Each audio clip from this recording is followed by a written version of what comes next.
এই যে এখানে নিয়েছি দারুচিনি, এলাচ, লবঙ্গ, 2টা বড় এলাচ, একটা স্টার এসেন্স, 3টা টমেটো, পেঁয়াজ, চিনাবাদাম, এখানে প্রায় 10-12টার মতো কাজু বাদাম, আদা, রসুন, এগুলো সব এখন আমি পেস্ট করে নিব। এখানে সাথে দিয়ে দিলাম একটু লাল গুঁড়ামরিচ হালকা ঝালের জন্য, আর জিরের গুঁড়া।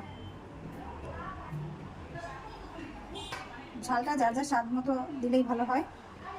করা হয়ে গেছে, এখান থেকে আমি হাফ পেস্ট আমি গরম তেলে দিয়ে দিব।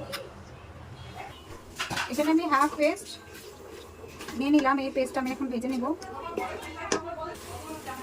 এখানে আমি রাঁধুনি বিরিয়ানি মশলা এখানে দিয়ে দিব হাফ, মাংসের জন্য এখানে দিব হাফ দিব, আর পোলাওতে দিব হাফ। এখানে হাফ বিরিয়ানির মশলা দেওয়া হয়েছে। আমি এক হাতে মোবাইল ধরেছি আর এক হাতে রান্না করতেছি, তো পুরোটা আমি দেখাতে পারতেছি না। এখানে দিয়ে দিলাম স্বাদ মতো লবণ। মশলাটা সুন্দর ভাজা হলে সুন্দর একটা গ্রাম বের হয়, রান্নাটাও মানে খুব ভালো হয়। এখানে 3 কেজি মাংস নিয়েছি আমি, 2 কেজি পোলাওর জন্য। মশলা কষানো হয়ে গেছে, আমি এখানে মাংসটা দিয়ে দিলাম। গ্যাসের এত সমস্যা, আমাদের রান্না বান্না বহু কষ্ট হয়ে যায়। আমি একটু মশলার সাথে মিশাই নিচ্ছি। এই যে সবগুলো মশলার সাথে আমি মিশাই দিয়েছি, মানে সুন্দর করে মিশাইছি। একটু দিয়ে দেবো।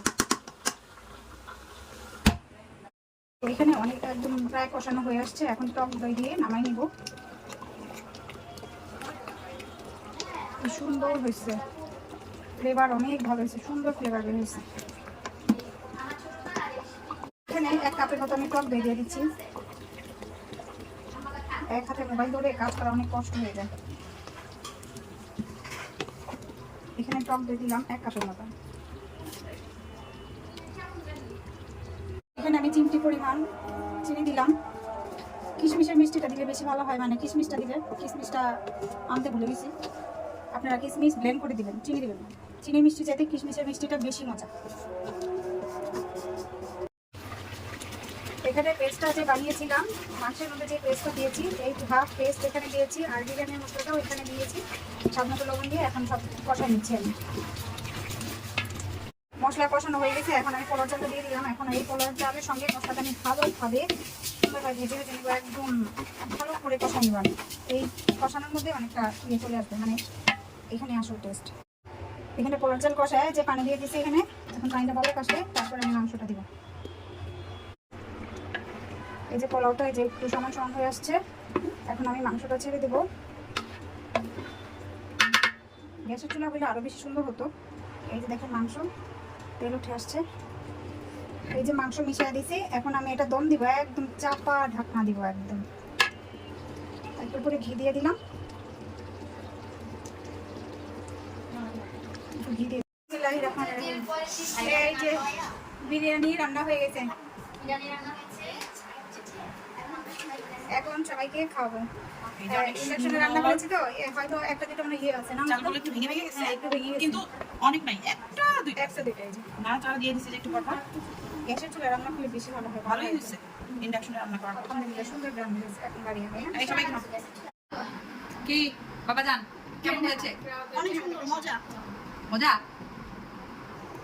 আমু জান কেমন হয়েছে? কেমন হয়েছে একটু সত্যি করে বলেন তো। মজা আছে? মজা হয়েছে? আচ্ছা, আমরা কি আপনার খাওয়ার মধ্যে শান্তি কি নষ্ট করলাম? একটু বিব্রত হলাম, একটু বিব্রত হচ্ছেন খাওয়ার সময় ক্যামেরা। আচ্ছা, এই অতিরিক্ত ক্ষুধার মধ্যে বিরিয়ানিটাকে কিরকম লাগছে? কিছু কিছু বলেন। মরুভূমিতে পানি ফিরে পাওয়ার মতো। এটা কইলো। এই যে আমার বেটা, সেলিব্রেট কি বলেন? বেটা আজকে বেটা হয়ে গেছে, বেটি আমার আজকে বেটা হয়ে গেছে। কেমন হয়েছে আম্মু?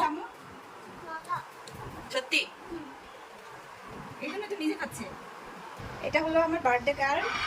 আজকে তার উদ্দেশ্যে আজকে বিরিয়ানি রান্না করা হয়েছে। একটু পরে আমরা কেক রিভিউ করব, নিজের হস্তে বানিয়েছি ম্যাডামের উপলক্ষে, আপনাদেরকে শেয়ার করবো কিছু কিছু পর। কেমন হয়েছে আম্মু বলো? অনেক মজা। অনেক মজা হয়েছে সত্যি। ওকে, এবার সবাই খাও। আল্লাহ হাফেজ।